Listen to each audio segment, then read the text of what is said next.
No dia 1º de junho de 2016, aconteceu a inauguração do túnel de San Gotardo, o maior túnel ferroviário do mundo. São 57 quilômetros cortando os Alpes suíços.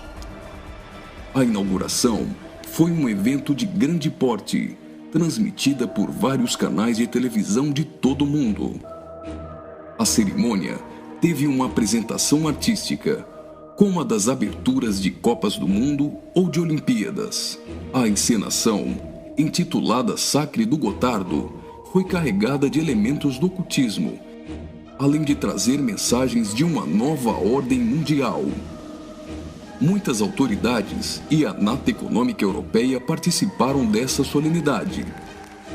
Dentre as personalidades presentes estavam o presidente da Suíça, Johann Schneider, a chanceler da Alemanha, Angela Merkel, o presidente da França, François Hollande, e o primeiro-ministro da Itália, Matteo Renzi. A inauguração do túnel teve ainda uma celebração ecumênica e recebeu a bênção sacerdotal de um rabino do judaísmo, de um imã do islamismo, de um padre da Igreja Católica e de uma pastora luterana. Vamos analisar alguns elementos dessa celebração bizarra, que muitos analistas chamaram de inauguração da nova ordem mundial. Na primeira parte, em ambiente fechado, a humanidade é representada por uma marcha de zumbis, pronta para receber ordens. Surge então um anjo na forma de bebê. Aparentemente, este representa Lúcifer. O anjo caído já começa a apresentar semelhanças com Baphomet, que é um dos principais símbolos de Satanás em algumas linhas de culto pagão. Observe, dentre as personalidades presentes, esse sujeito, portando um cetro e vestido com traje de algum tipo de organização ou irmandade. Ele traz um broche com a figura de um bode que deve representar também Baphomet. A cerimônia macabra evolui para a aparição de um homem-bode, representando um demônio-chefe. Esse demônio exerce autoridade e liderança sobre outros demônios que são liberados pelo mundo, representado aqui pela ferrovia. Por essa ferrovia, passam vários períodos da humanidade, revivendo alguns tipos de sociedades secretas e rituais pagãos dos celtas, da Grécia Antiga, do hinduísmo e principalmente do Egito Antigo.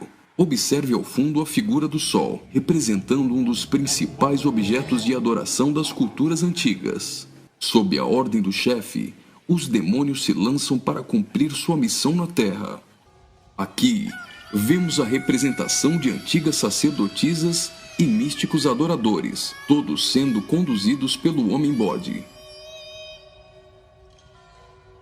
As sacerdotisas estão levando um cordeiro, como algo a ser oferecido em sacrifício.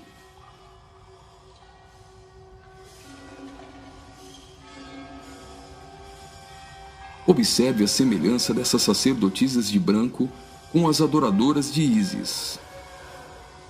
E nesta exaltação de muitas formas de adoração pagã, não poderia faltar a coroação da Rainha dos Céus.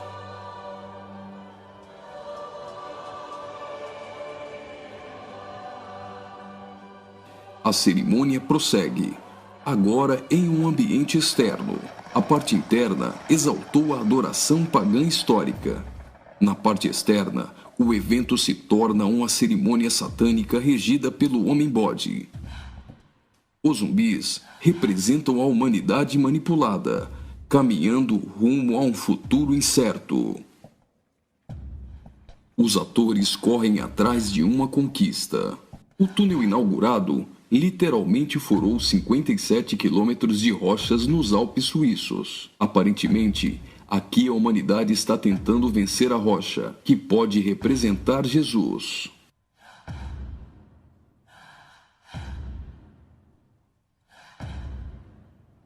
Por várias vezes, eles investem desorganizadamente contra a rocha, mas todas as tentativas são frustradas. Até o momento em que eles se unem e conseguem um importante progresso. Lembre-se que o espírito de Nimrod era unir o homem para vencer a Deus, e que este túnel é o símbolo de integração entre os povos. Observe que eles conseguem a abertura de um portal. A representação desse portal lembra o CERN. O CERN é a Organização Europeia para a Pesquisa Nuclear. Está localizado na região de Genebra, na fronteira franco-suíça, a pouco mais de 200 quilômetros do túnel de Saint-Gothard. No CERN encontra-se o LHC, o maior acelerador de partículas atômicas do mundo e maior máquina que o homem já construiu. Ele tem 27 quilômetros de circunferência e está a 100 metros abaixo da superfície. O CERN está em busca da antimatéria e tentando recriar o Big Bang.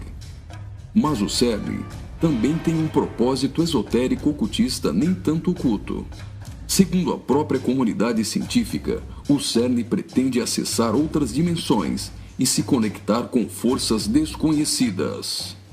O respeitadíssimo físico Stephen Hawking advertiu que os experimentos do CERN podem representar graves perigos a nosso planeta.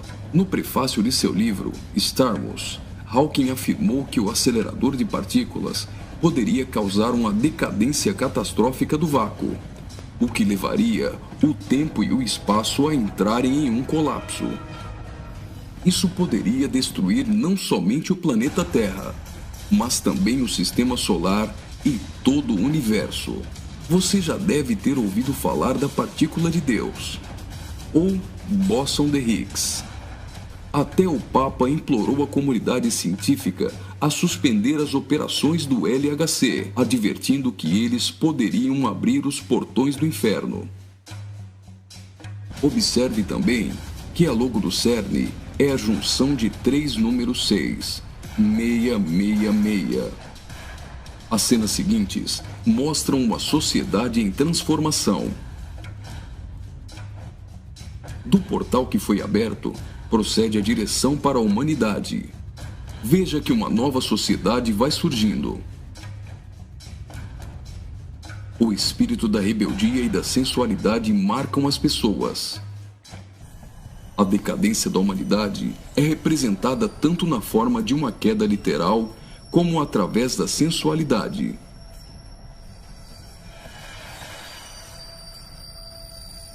Do portal surge um corpo nu, e logo as pessoas ficam endemoniadas.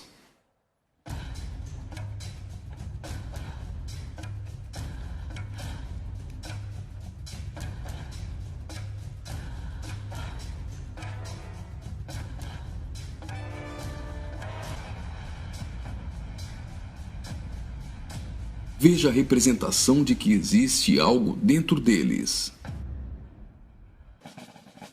Trabalhadores do túnel aparentemente são representados aqui, mas observe que a verdadeira representação é o deus Shiva, da trindade hinduísta. Shiva é o deus da destruição. Ele destrói para dar lugar a algo novo. A dança de Shiva é considerada a manifestação física do ritmo cósmico. Observe que na entrada do principal laboratório do CERN existe uma imagem de Shiva. A dança destruidora de Shiva é associada à aceleração ou à dança das partículas. A cena seguinte lembra os operários mortos na construção do túnel, mas na verdade representa o sacrifício humano.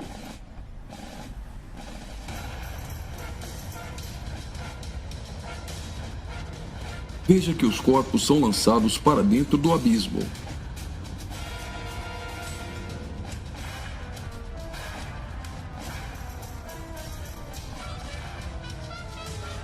Preste atenção.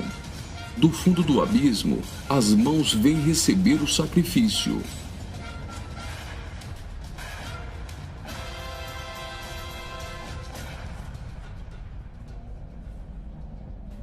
A morte dos trabalhadores dá lugar a 3 almas que sobem do abismo.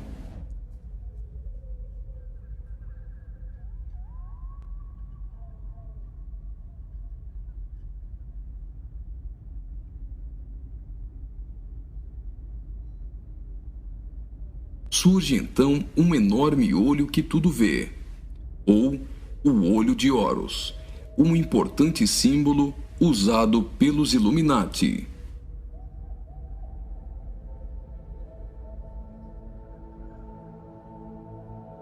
Agora, o Homem-Bode passa a ter um papel ainda mais importante na cerimônia, e as representações do livro de Apocalipse vão ficando mais evidentes.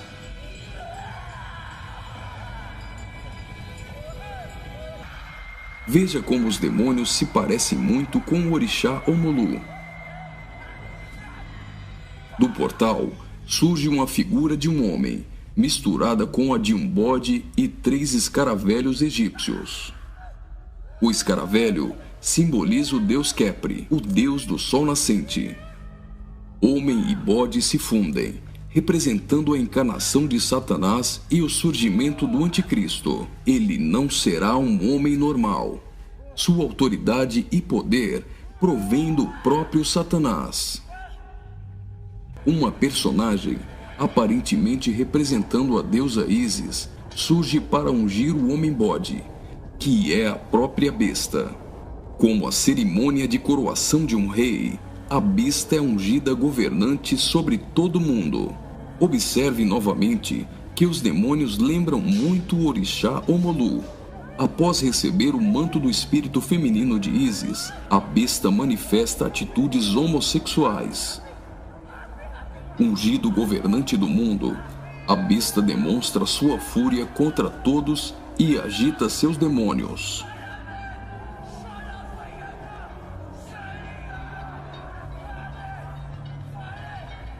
Logo, os demônios sob comando da besta ficam ouriçados.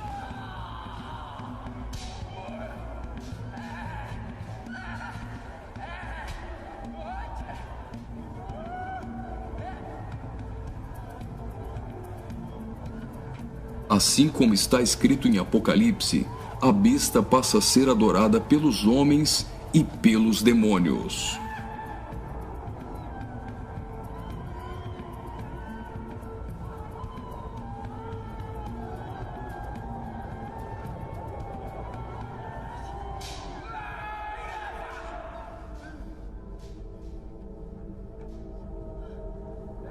Observe agora o surgimento de 11 personagens, aparentemente representando a Igreja dos 11 Apóstolos.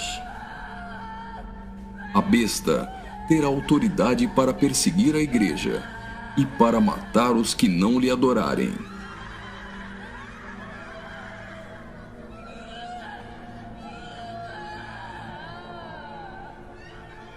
Observe que no telão a besta tem várias cabeças. Logo, a besta parece ter sido ferida na cabeça. Leva as mãos à cabeça e vai caindo. Segue-se então uma cerimônia fúnebre, com um antigo canto germânico do ocultismo. Veja essas pessoas carregando árvores secas invertidas. Observe que as raízes estão para cima. Assim como a cruz invertida é um símbolo do satanismo, tudo que se apresenta invertido representa o contrário. A imagem do telão é a árvore da morte, que é o contrário da árvore da vida.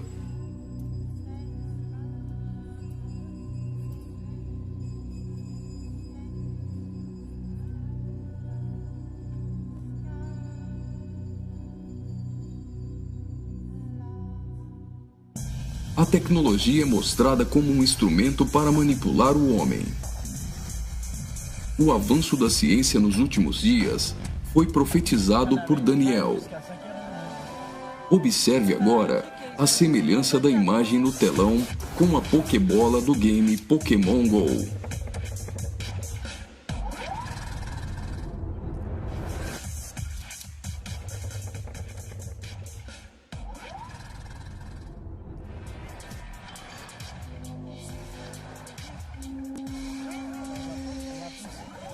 Enquanto na parte inferior da tela aparece uma segunda besta caminhando em direção à primeira, ao fundo surge a figura da grande meretriz.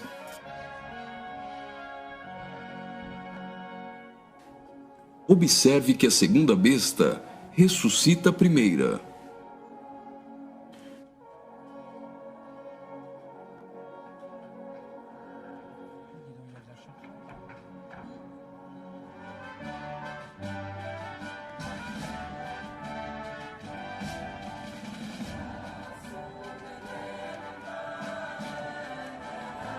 Note que os símbolos maçônicos estão presentes em várias partes da celebração.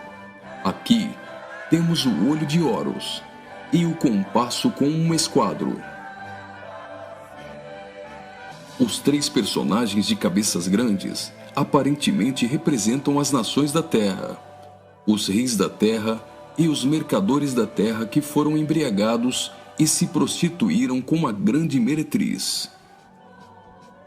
O relógio girando ao contrário provavelmente faz menção à profecia de Daniel, de que o anticristo mudaria os tempos, e fala da velocidade em que a nova ordem mundial será estabelecida. No auge da cerimônia, todos os personagens se lançam em adoração. Mas afinal, o que eles estão adorando?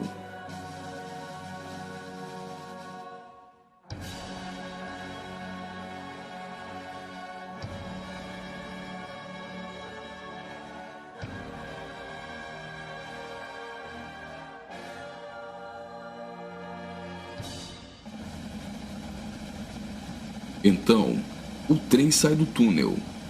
Mas certamente eles não estão adorando um trem. Eles adoram aquele a quem pensam que venceu a rocha. Eles adoram o grande dragão, a antiga serpente, que se chama Diabo e Satanás, o sedutor de todo mundo. Pensam que Satanás venceu a Cristo. A celebração é como se fosse uma grande vitória, como a consumação de uma enorme conquista.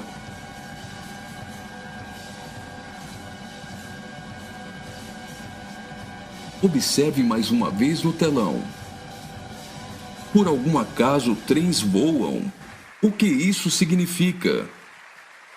O trem se parece com uma serpente e representa a Satanás, que sempre quis subir aos altos céus e ser exaltado.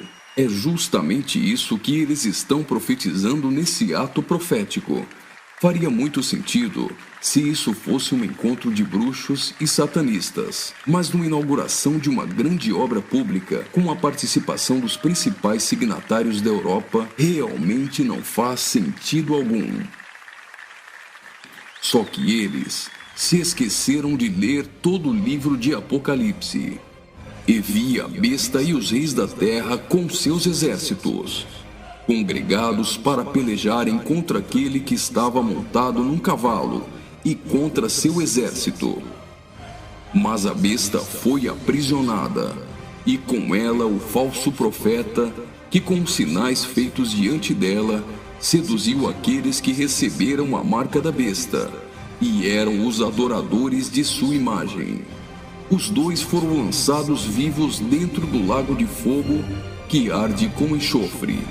Apocalipse capítulo 19, versículos 19 e 20.